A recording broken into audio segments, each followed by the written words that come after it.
Hola a todos. Vamos a empezar este segundo día de ARQCONF Summit 2020. Hi, Sebastien. Hi. I appreciate you being here. I will switch to Spanish a few seconds to introduce you to the audience. Okay. Nuevamente, hoy tenemos un día genial en el Summit, como el de ayer, con charlas muy buenas. Compartiremos charlas excelentes, como siempre, como hasta ayer, y con muchos espacios de colaboración.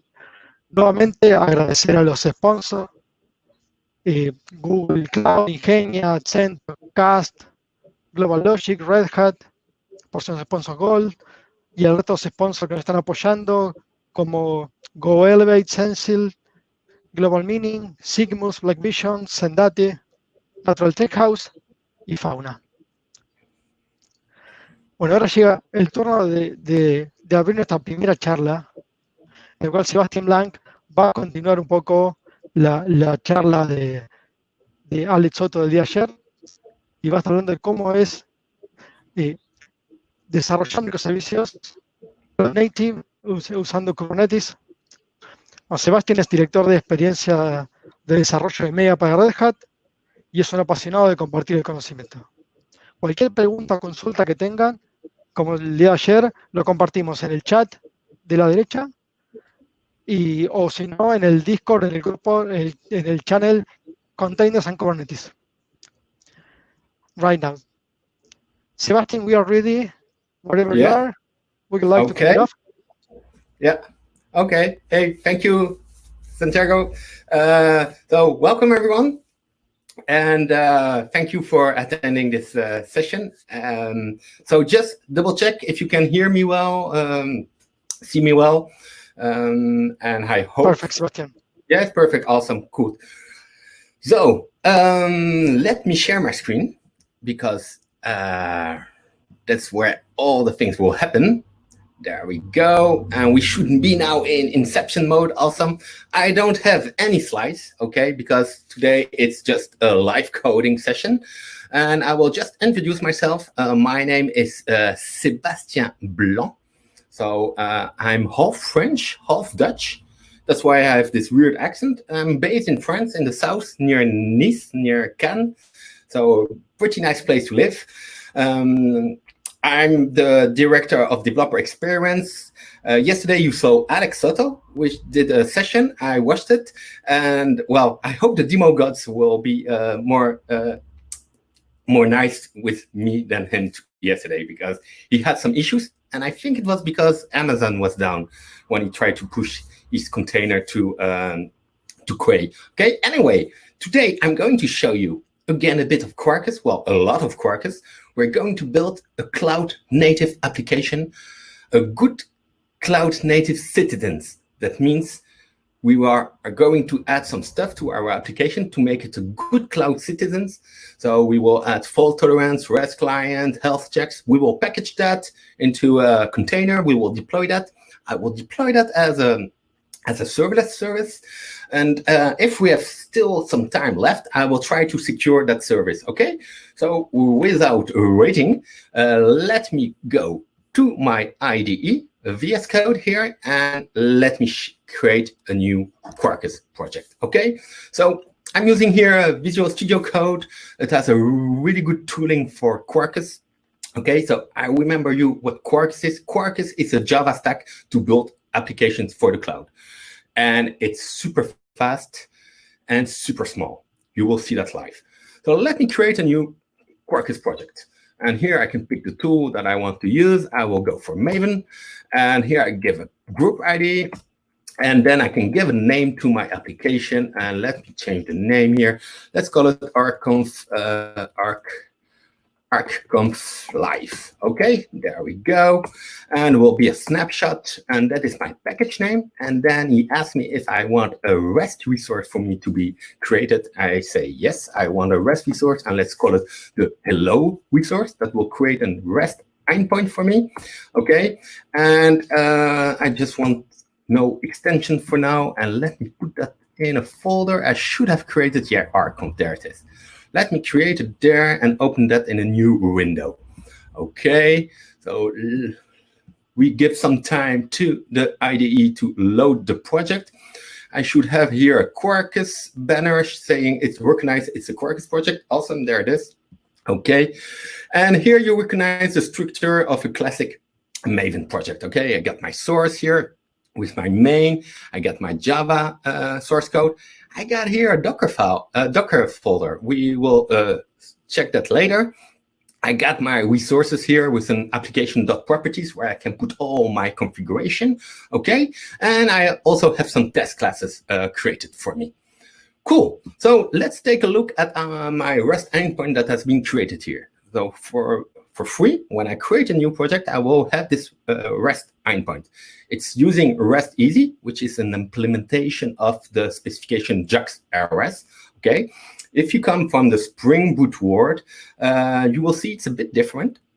Here we use a bit other annotation, like instead of get mapping, it's just a get. Instead of a request mapping here, it's a path, okay? But it's more or less the same thing. And if you really want to do Spring Boot coding, we can do also a la Spring Boot endpoints, okay? So maybe in the chat, let me know if you are a Spring Boot developer. Let me know in the chat. If I see a lot of answers, I will create also a REST endpoint the Spring way, okay? So you can see the difference. Anyway, let me go here to the change the path to hello. And so if I get a request on the path hello, I want to go into this method, if it's a get, and return hello. Okay, so pretty easy. And what I will do, I will start this project, but I will start that in a special mode. I will use Maven, and I will do Quarkus ; dev. What does that mean? That means that it will build my project, run my project, but listen to any changes that could happen. If I change the code, if I change the configuration, if I add dependencies, and I will never have to reboot my app. Let me show you that. For instance, here I do a curl localhost 8080/hello. So that should return, you can see here, hello. And it returns hello. Okay, nothing special here, but let me do a hello ARQCONF. Okay, and if I do a curl now again, you should see hello ARQCONF. So you might say, hey, but Sebi, that's not that impressive. You just change a string. Yeah, but let me do this. Let me add a new method here. Okay, let me add a new method and let me add a pass there. Pass. And we will add a subpass on FR for French. And this method here, we will call it bonjour. Okay, and here instead of returning hello, it returns bonjour. Okay, there we go. And now I just have to save. I saved it already. And if I do my curl again, /fr, I get my bonjour ARQCONF. Okay, so here I've added a method. But keep in mind, I can add classes. I can change the configuration. I can add dependencies to my POM. I won't have to restart my project. It's magic. And in fact, it's not that magic. If I take a look at my project here that is running, every time that I hit save, what Quarkus does is just stop the app and restart the app. And because Quarkus is so fast, you don't even realize that. So that is how the live coding is working with Quarkus. And it brings you a lot of developer joy. And my goal, my role as a director of developer experience is to make you happy. And when I see that, I'm really happy. Okay? Anyway, let's continue and let's do some configuration, because configuration is really important, especially when you will deploy to the cloud. You have a lot of stuff that will change, database URLs, I don't know, any string, a lot of stuff that needs to be configured. Okay, and how can I do that in my application? So let's imagine that instead of returning here an hello hard-coded, I want to have this in a configuration property. What I just can do here is add something called config property. Okay, there we go. And then I can pass the name, the key name of my property. Let's say it's greeting here. And then I just have to do a string called greeting. There it is. Okay, and here in my hello, I just can do a greeting plus ARQCONF. Okay, and now you think, well, I need to set this property. Okay, so let's go to application.properties. Here it's .properties, but you could have an application.yaml. Okay, I stick to the properties. I prefer that. And great thing, if you are using Visual Studio Code, look, if I just type greeting here, it will detect that I have already set a config property in my code and that I need to set it here. So here I have my greeting, and let me set, we did hello, bonjour, I can do hola, okay? And that's the only thing I can say in Spanish almost. And let me do again the hello here, and now I should have hola ARQCONF. Okay, so that is how configuration works. And again, you saw that I didn't have to reload my application. Okay, let me check the chat if some people say they are using Spring Boot or not. Oh, no one answer. Just tell me if you want.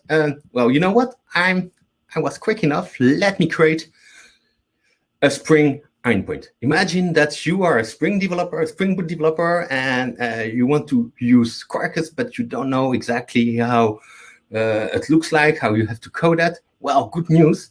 We have extensions called Spring compatibility layers. Okay, so what I can do here is add an extension.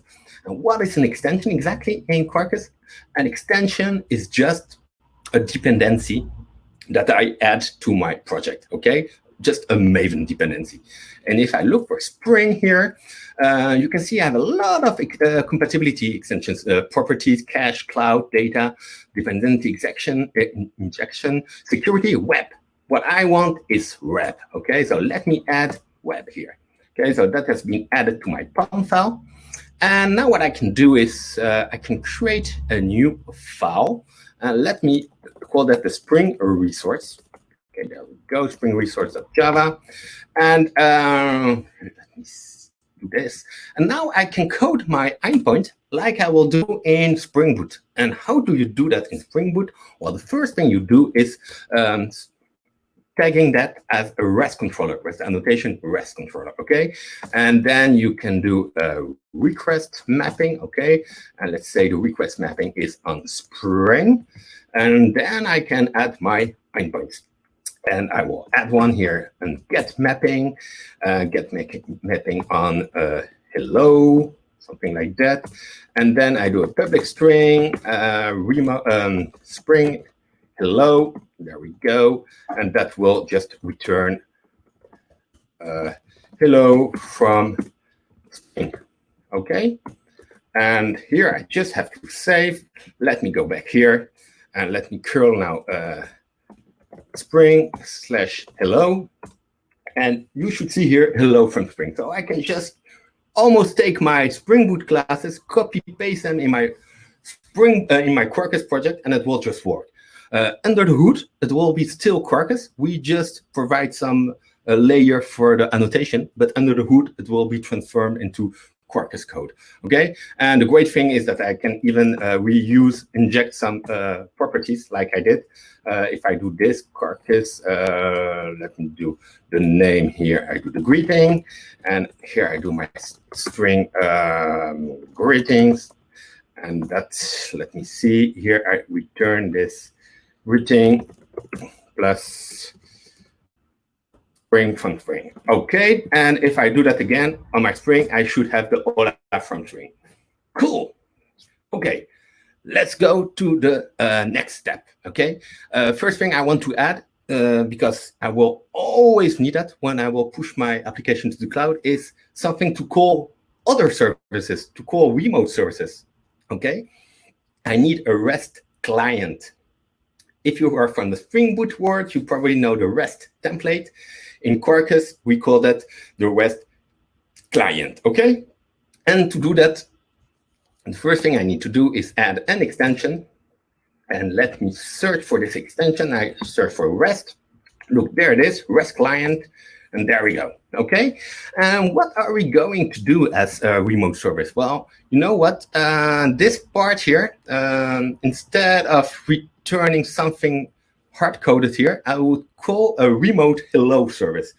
Okay, so let's do that. Let's create an interface, because with the REST client, you define your REST client as an interface. And let me call that the remote service, for instance, .java, and that will be an interface, okay? Important here, interface. And first thing I can do is to register my interface as a REST client, okay? Here I tag it as a REST client. And again, I can pass here some properties, the base URL, and my application, HTTP, will be running on localhost 8081, okay? Because 8080 is already used by this application. And I will have a pass on hello. Okay, something like that. And then I can just create my get method here, and my get method will produce some data, which will be just text, because I will just return a string. Okay, so text, plain text. There we go. And here I put the signature, public string, remote hello, and there we go. That's it. Okay, so I defined the interface of my REST client. Awesome. I can go here to my resource, my hello resource. What I can simply do is inject my REST client now, which is called my remote service here. Service. There we go. And here, instead of returning the greeting plus ARQCONF, I say, okay, my service will call the remote hello. There we go. Okay, so it's that easy. But one thing is that we don't have this remote service yet, okay? And because with Quarkus it's so easy, let's just create it from scratch. And I will just generate a new project, Maven, ARQCB, ARQCONF remote, something like that. And snapshots, okay, hello resource. And I just want this extension. I will do it in this folder, the same folder, ARQCONF folder. And I want this in a new window. I open this in a new window, and there I have my new project, okay, my remote hello. Let me say yes here. And there are two things that I need to change here. Okay, pretty easy. Let me change this path here to be just on hello, okay. And here we can say return remote hello. Remote hello. And last thing, I need to change the port, because I told that the application, it will be on port 8081. There we go. And my application is done. I can start it. So let me start this application. Quarkus dev. Okay. Let's wait it to be running. Okay. Here you see, it says that my debug port is already in use. That's not an issue for me. Application started in 1.3 seconds. I know that Alex yesterday showed you the native way, where your application can start in 0.05. Maybe we will do it, depending on the time. Okay, let me go back here to the other application, this one, our first app. And now what I can do is just call my application. Let me clear this, and let me do a curl localhost 8080/hello, and that should, oh, what happened there? REST client, did I do REST client? Let me see, what did I do? An error here. Cannot find symbol. You know what? Sometimes I told you never have to restart. Let me just restart to be sure, because apparently the demo gods are really powerful for the ARQCONF. I saw that yesterday with Alex. So let me double check here. It should be okay. Let me clear here and do my curl again. Curl local host 8080/hello. And that should return me remote hello. Okay, so what we did here, we have already two applications. I got my first application that can make a remote call to my other application. Okay, and now we are going to add something else, something that is really important, which is a fault tolerance. Because what happens if my remote service, which is running here, if it's killed, if there's an issue, my pod is down, the node is down, I don't know, the application is down, and my app here still wants to call it. Well, we have a stack trace, okay? So I need to be able to handle this situation. And to handle this, what I can do is add an extension that is called fault tolerance, okay? Fault tolerance, small word fault tolerance based on a specification from MicroProfile. I don't know if you know MicroProfile. MicroProfile is a whole set of specification for Java and the cloud, okay? And we are using one of these implementation here. Let me add fault tolerance. There we go. And what I can do now in my method here that calls the remote service, I can add a fallback, okay? I can add a fallback here, and that means that if something happens, let me delete that. If the service is down, I can say, okay, no problem, go to my fallback method, okay? And you might think, but there's no fallback method. Well, let me create that. Private string fallback, and it is the return fallback. Okay, that is a fallback, and there we are. Okay, there is a small bug with this extension, so let me stop and start. Even if I told you never have to stop and start, but I want to prevent any demo God's effect. Let me see. Okay, now if I call my service again, curl localhost 80/hello, there we go. I am in my fallback, you see, because my other service is down. And if I bring it back to life, so let me start the application again there on the other side. So my remote service is running again. If I do a call here, I'm back on my remote hello. Okay, so that's how easy it is to add fault tolerance. You have one last thing to add. Well, one crucial thing to add before you can deploy to the cloud are the health checks, okay? Because when you will put your app as a container in the cluster is really good to schedule your workload on the node and to scale it, but you need to help them a little bit. And you need to tell them when you are ready. That is called the readiness probe. And this way it can put you inside the service or not. And you must also tell them if you're still alive, because even if your process is running, your Java process, maybe you have a memory leak. And the cluster thinks that your application is still alive, but you are in zombie mode. And if you provide a liveness probe, you can tell the cluster, okay, I'm not good there, please restart me, okay? And to implement these points, again, you can use an extension, okay? And this extension is called health. Let me add this else there. There we go. And if you add that, if I go back to my application here, and that I curl for /health, you can see here, I got my health points created for me. Of course, I got some default ones. I can override them, but my endpoints health ready and live are there.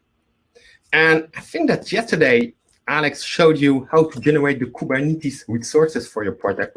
You can do that by adding Kubernetes extension to your project. Okay, let me just do that.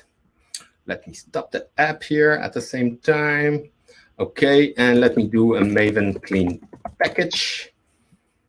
Build the project, and let's wait a bit so I can grab some water. Oh yeah, and my test will fail because I changed the, yes, my test is failing because I changed here the output, and it has generated the test for me in the beginning, expecting some output. So I can fix the test, or I can go for the pattern. Testing is doubting. That is what I'm doing here.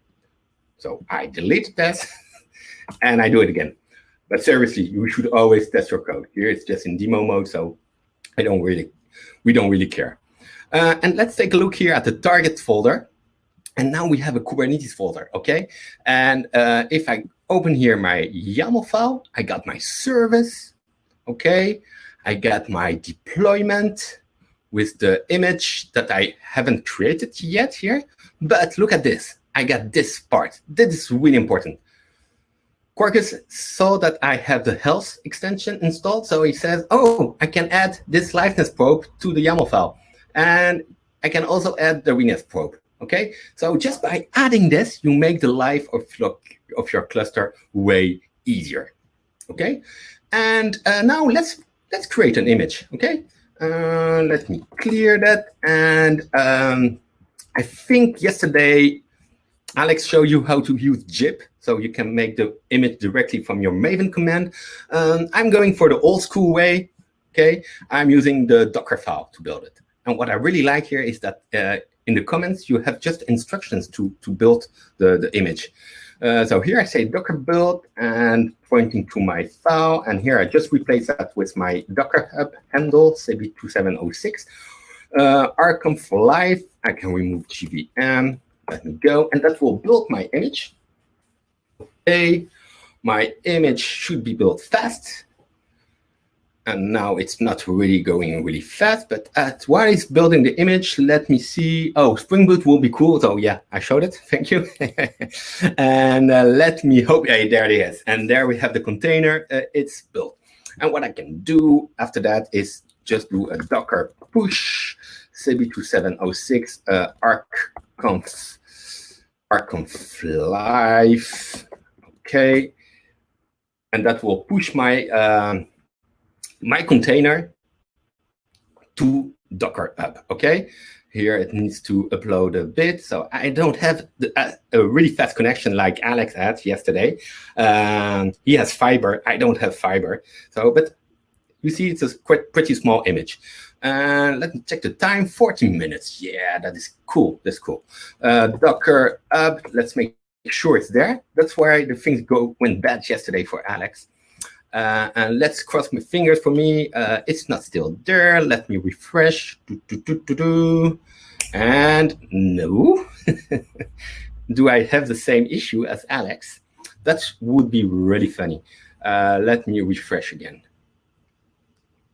Oh, no, there it is. You see, ARQCONF live. So that means that I can just deploy my project now. You can use it. You can use this container. Everyone can use it. Means that my cluster can use it.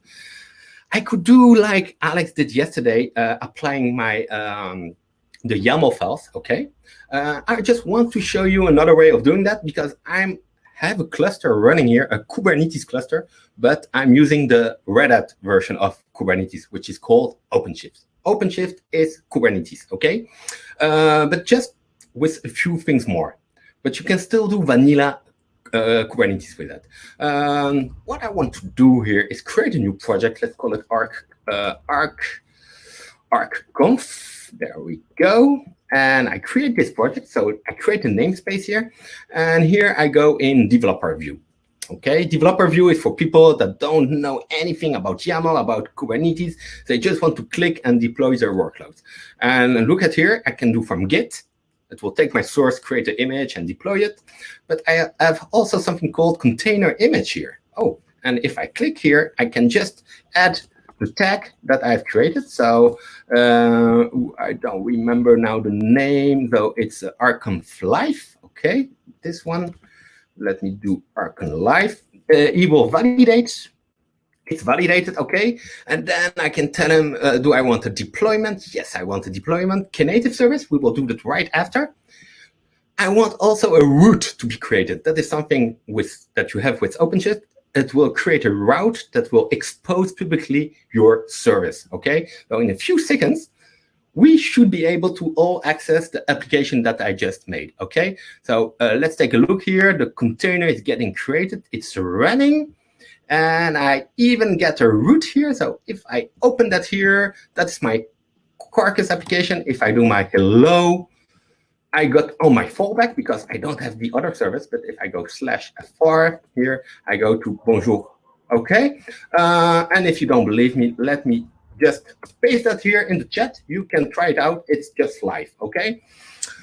That's cool. So that is a regular service. Oh, and by the way, if my service is really popular, for instance, okay, that I need a lot of requests, well, I can scale up to 2 pods, 3 pods, okay?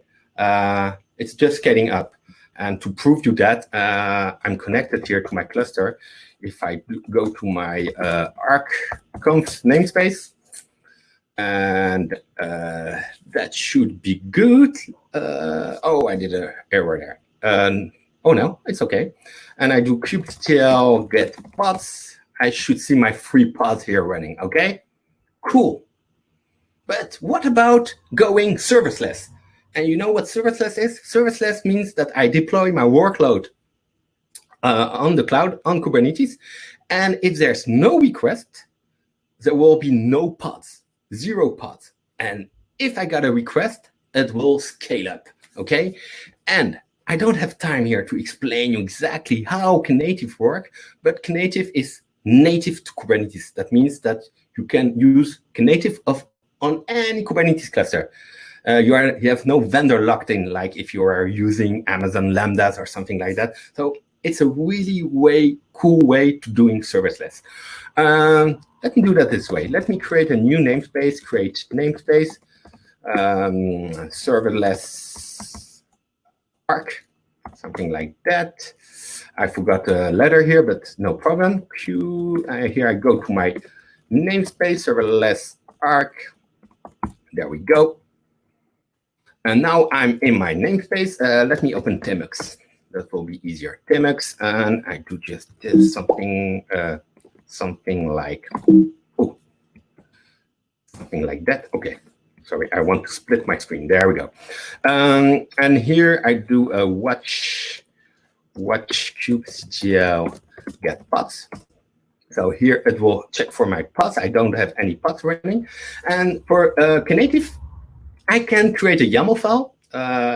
There's some CRDs, custom resource definitions, but there's also a command line called kn, okay?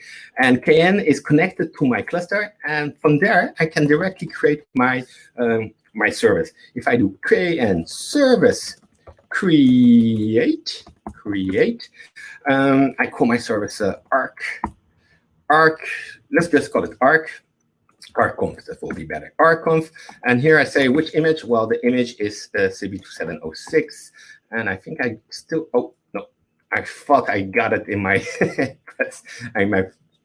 And it's called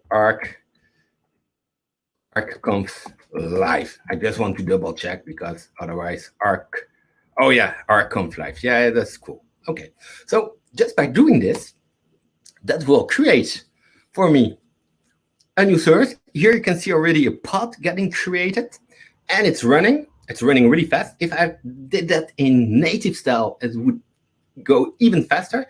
And here I have another URL, okay? It's not the same service as before.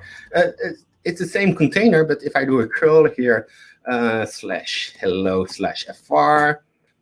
that does work, okay? Let me share that with you as well. Let me share that with you. Here we go. Where is the back? There we go. I paste that. You can hack it. So you will all be clicking now. So it won't scale to 0. But after my talk, when no one will be hitting this URL here, it will just scale to 0. Okay. And on the opposite, it can also scale to a lot of pods if there's a lot of requests. And for that, I'm just going to update a bit the configuration, because by default, it can handle 100 concurrent requests, which is really hard to simulate. I can lower this configuration, okay? Should have something here. Yeah, there we go. Okay, here I can change the concurrency target, okay? ARQCONF. Here I say, if there's more than one concurrent request, you can scale up, okay? And there we go. And he will deploy a new one. And now, if everyone wants to click really fast, maybe we can simulate that here, and there will be new pods getting created. Otherwise, don't worry. I also have a small tool called Hey, okay? And with the Hey tool, I can simulate concurrent request. And here I say, I want, oh, look, I see people clicking. That is awesome. So I don't even have to demo that. Look, you have all been clicking there like crazies. I love that. And you can see that here, my application is automatically scaling up. And when you will stop clicking, of course, it will come back slowly to 1 and then to 0 pods. Okay, of course, you can always have 2 pods running if you don't want any cold start. Okay, that is all configurable. And here you can also see already see here my oldest pod here, the one that I started in the beginning. He doesn't have any request to handle anymore, so he's terminating. Okay, and these other pods are handling all the requests that you are sending right now. Okay, so I got only 5 minutes, and adding security will be really hard. But what I can do is quickly explain you how you can secure your app. And what I really advise you is to type Quarkus security and my name on YouTube, and you will find a lot of videos that I've made explaining that. But basically, what you need to do is add an extension. Okay, you have different security extensions, but I would recommend you to go for the OpenID Connect extension. Okay, OpenID Connect extension, where you delegate your security to an identity server. Okay, let's try. Let's see. 4 minutes. I can do it. 4 minutes. I got here an identity server. Maybe you know it. It's Keycloak. I love the Keycloak project. I was working for them just before I joined the advocacy team. And that is a project where you can handle, well, where you can handle your users, your authentication, etc. It's open source. You can download it for free. There's a Docker image. There's a Kubernetes operator for it. Anyway, if you want cool, really good security, go for Keycloak. Okay, and there we go. I started my project. I added my extension. What I need to do is add some properties here. Here I say, let me see, OIDC. I need to tell them where my security server is running. So it's running on localhost 8180/auth/realms. And let me use an existing realm that I have. I don't remember any realm here. Let me see. Orange. Okay. Orange, that is, you know, Orange, the phone company. I did a demo for them this morning.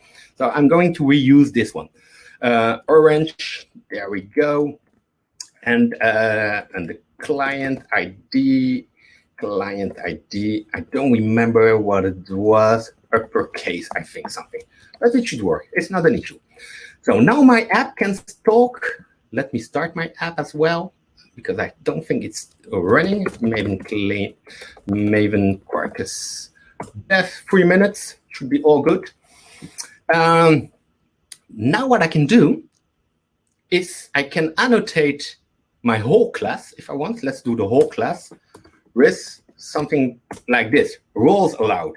And here I tell my endpoint, if there's a request coming on hello, the user must be authenticated and he must have the role user. Otherwise, you don't let him in. Okay? Let me save that. Let me go here. Let me clear this. Let me do a curl localhost 8080. Let me just do this. Make it verbose so we can see everything. Slash hello. Let me think. There we go. And there it's working. See?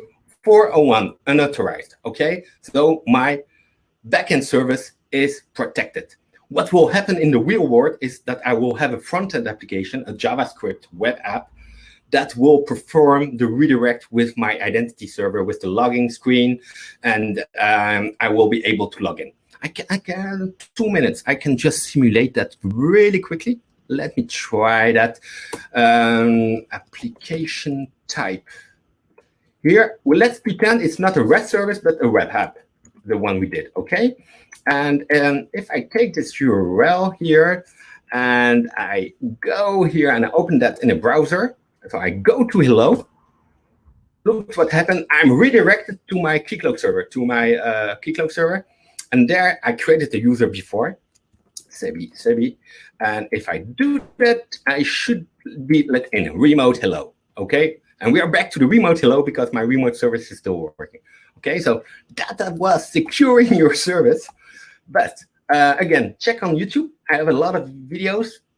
Also go to quarkus.io. You have a lot of guides for everything that I show you for Knative. You should have some native, but also security, for instance. Okay, you have a lot of stuff around security. You have a whole security guide. Again, I'm done here. I showed you a lot of stuff. I hope you enjoyed it. Don't forget to follow me here on Twitter, okay? My DMs are open, so you can drop me a message if you want, and I will make sure to answer you. Yeah, that's it for me. Thank you. Sebastien, thank you so much. I appreciate the time and effort you put in it. It was awesome, really.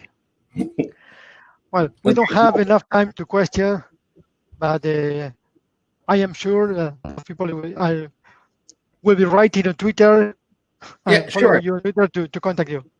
Sure. Send some tweets as well if you like this talk. Just tweet about it. Sure. I always like that stuff. And thank you everyone for the invitation, and enjoy the rest of your conference. Have a really nice rest of the day. Okay. Thank you again, Sebastien. Thank you. I look forward to continue through Discord. Bye. Bye.